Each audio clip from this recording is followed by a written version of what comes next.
Question number 11 class 11th में अब देखो एक्सप्रेशन है इसका cos of 17 plus sine of 17 upon cos 17 minus sine 17। अब इसका वैल्यू लेना है tan 62, हमें इसको इवेलुएट करना है। अब देखो sine plus cos upon cos plus sine upon cos minus sine. अब इसको आप ऐसे फॉर्मेट पे लाएंगे कि टेंजेंट जो है वो जनरेट हो जाए। तो tan का फार्मूला आपके पास है tan a plus minus B, tan a plus minus tan b upon 1 minus plus tan a into tan b। तो साइन कॉस का जो एडजस्टमेंट है यहाँ पे एंगल को बराबर रखा है, तो आप कॉस से डिवाइड कर दीजिए अंश और हर न्यूमरेटर और डिनोमिनेटर के सारे पदों को।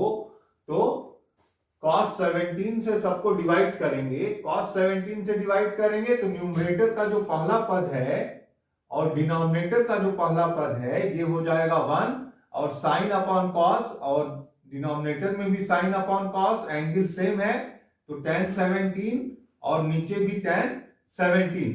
अब यहां पे ध्यान ये देना है आपको कि tan a प्लस b का फार्मूला जो है वो tan a plus tan b upon 1 minus tan a into tan b। तो उसी फॉर्मेट पे इसको रिड्यूस करना होगा।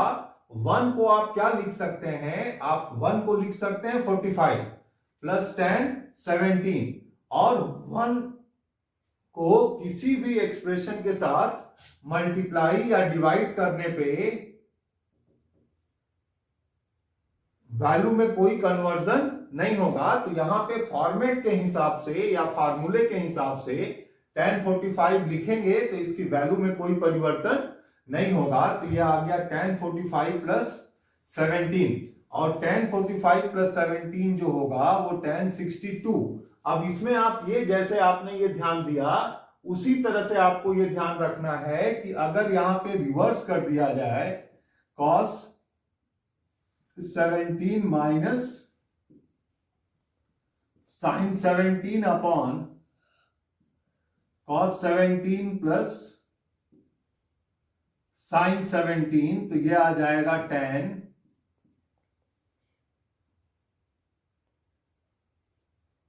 45 minus 17, tan a minus b का फार्मूला जनरेट होगा।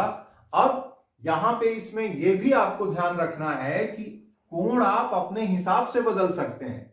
अगर आप कोण को 17 की जगह 16 रखेंगे, 15 रखेंगे, 5 रखेंगे, 1 रखेंगे, तो जो भी कोण रखेंगे उसके हिसाब से ये फार्मूले जो है वो बदलते रहेंगे। तो मेन आपको ध्यान रखना है दोनों फॉर्मेट में tan जो है a माइनस बी या a प्लस बी का फार्मूला बनेगा, और साइन और कॉस के साथ जो पद है उसमें थीटा जो होना चाहिए वो बराबर होना चाहिए। अब थीटा को बराबर आपको रखना है तो 17 है तो 17 है तो 10 रख लीजिए, थीटा को 11 रख लीजिए, 12 रख लीजिए, 9 रख लीजिए। इस तरह से कोई भी एंगल आप रखते चले जाएंगे और ऐसे जो है वो मेनी मोर बहुत सारे जो है वो फार्मूले बनते चले जाएंगे।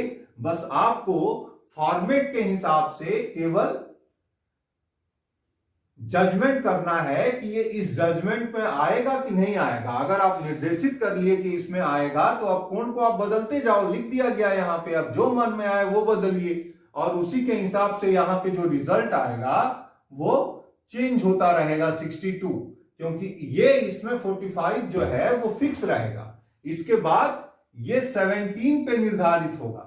अगर प्लस है तो प्लस और माइनस है तो माइनस 17 यहां पे हो जाएगा, और इसी तरह फिर 17 की जगह जो भी कोण बताए गए आपको इस पे ध्यान दीजिएगा, जो भी कोण बताएंगे उसी के हिसाब से इसमें परिवर्तन होगा। That's all.